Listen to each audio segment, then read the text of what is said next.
Hey, and welcome to States Unlocked, the place to learn about social psychology, human behaviour, and learn practical tips on how to improve your life.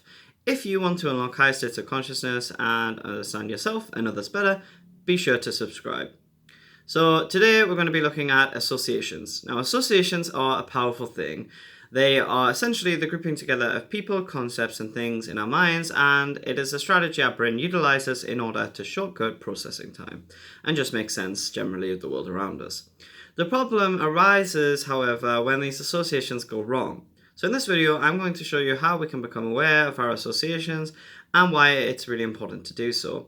Be sure to watch to the end of the video because I will show you how to start making new, more beneficial associations which will help you to improve your life. Before I continue, I would really appreciate it if you would tap the like button and subscribe as it helps my channel to reach more people. Now, let's continue. So, post-traumatic stress disorder, also known as PTSD, is a perfect example of how the brain's associations aren't always accurate and can lead to pain and distress, and it illustrates how associations can effectively ruin someone's life. Given we are inherently preoccupied with survival, for someone who has faced a lot of trauma, a lot of hardships, a lot of stress, whether that be from being in an abusive relationship or from being in a war zone or whatever else it may be, their previous life experiences can lead to their nervous systems becoming more easily aroused and heightened, and therefore trigger the fight or flight response to things that merely appear similar to the original stressor. Meaning that they are reacting to things that aren't harmful, but because of the mere association, a cascade of hormones are triggered in a chain reaction that when prolonged can be just plain devastating, which goes to show why understanding associations is very crucial.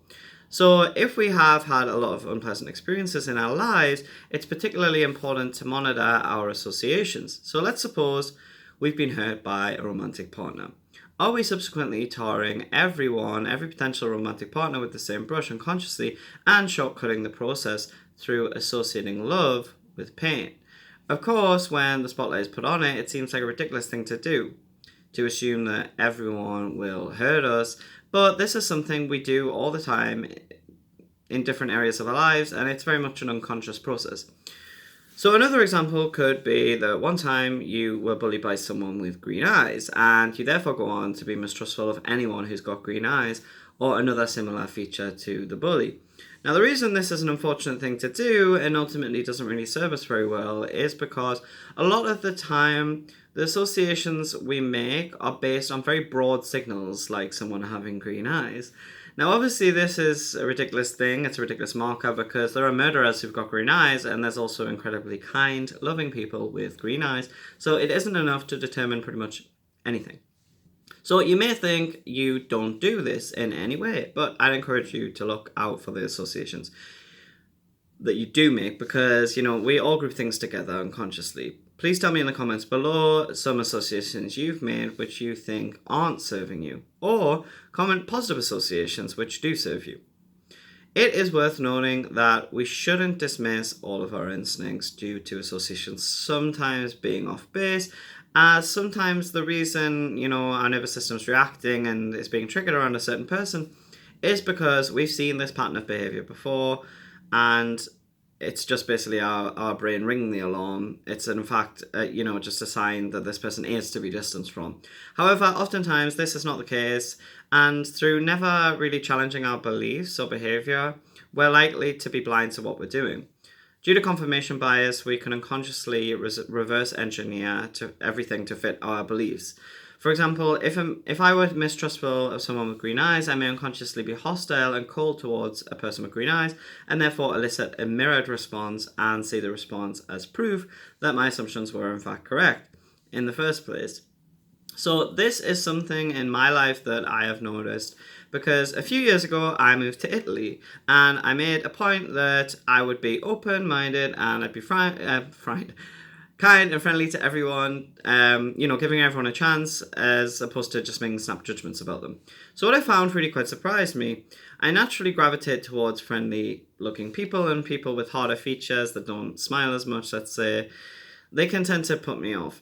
So because of my mentality, I actually did make friends with a couple of people who I initially judged, and now I think very warmly with them, and I can see a lot of love within them. So this is love that I would have missed had I not checked my previous associations at the door. Another association my brain made, which may sound absolutely ridiculous, probably because it is, it's absurd, but it's the belief that I don't really get along with people who are good at maths. And I formed this association because I hated maths myself, and I had never met anyone in my life who was actually similar to me that liked it. Now, I subsequently became friends with someone who did study maths at university, but this is after I had already initially judged her based on something so ridiculous. And I'm really glad I had the experience to realise we actually ended up having a lot in common, as it really taught me that associations often mislead us and can block us from connecting with things and people that we may otherwise enjoy. So in order to become aware of what our associations are, using people as an example, you must first ask yourself, which people am I naturally drawn towards? Who am I naturally gravitating towards? Make a list of these people and ask what you associate with each person. Then I want you to do the same thing, but with people that you don't like and you initially judged as not being for you. Once you've done this, analyze your findings and look for patterns. Because by becoming aware of the snap associations and assumptions we're making, we can consciously work to challenge this collection of assumptions, otherwise known as a belief. As they may not very well be serving us, and they could in fact be causing us quite a bit of harm. For example, a woman who has been repeatedly hurt in love, that therefore associates love with pain, will approach every new partner with these lenses on and will likely be discouraged from doing so in the first place, as the association mechanism has repeatedly determined that love equals pain, and therefore it isn't a desirable thing to go after. Now, this is because her inbuilt protection mechanism wouldn't allow her to go after that thing, and because it will likely result in pain. But the problem with that is the cost of these associations, because if she were to tease apart the associations and see that love does not necessarily always equal pain, and that she just had some negative experiences in particular, she is a lot more likely to pursue something and subsequently more likely to find the thing she wants, which is love. So associations are something that are very well documented, and you may very well be familiar with Pavlov's dogs. So Russian physiologist Ivan Pavlov created the theory of classical conditioning. One study employing Pavlov's methods took rats and gave them an electric shock every single time they heard a buzzer. Eventually, merely from hearing the buzzer alone, their amygdala, which is the brain's fear center, would activate because of the association created, because the noise and pain were linked. This illustrates how, and this is when they got rid of the actual shock. So this just illustrates how, the brains and bodies of all beings are inextricably linked.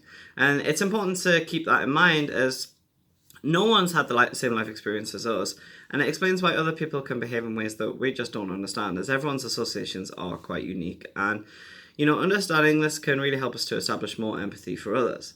So finally, I want to add that obviously awareness is a critical key in this. However, it's important to note that awareness alone won't remedy this problem. We must actively set challenges for ourselves to question our associations, as many times associations are what are blocking us, as we instantly dismiss things or people because of the associations that our brains are making, that in reality may have many hidden treasures that we just can't immediately see. If you want to start making more positive associations, actively work on this by keeping a journal of positive associations that you want to find. For example, if you want to form a belief that you are very much loved, you would first need to look at counteracting associations that you're holding and dismantle them by finding contradictory evidence. Then what you would want to do is you'd want to start building upon that by looking for associative factors between someone's behavior and the fact that this demonstrates love for you.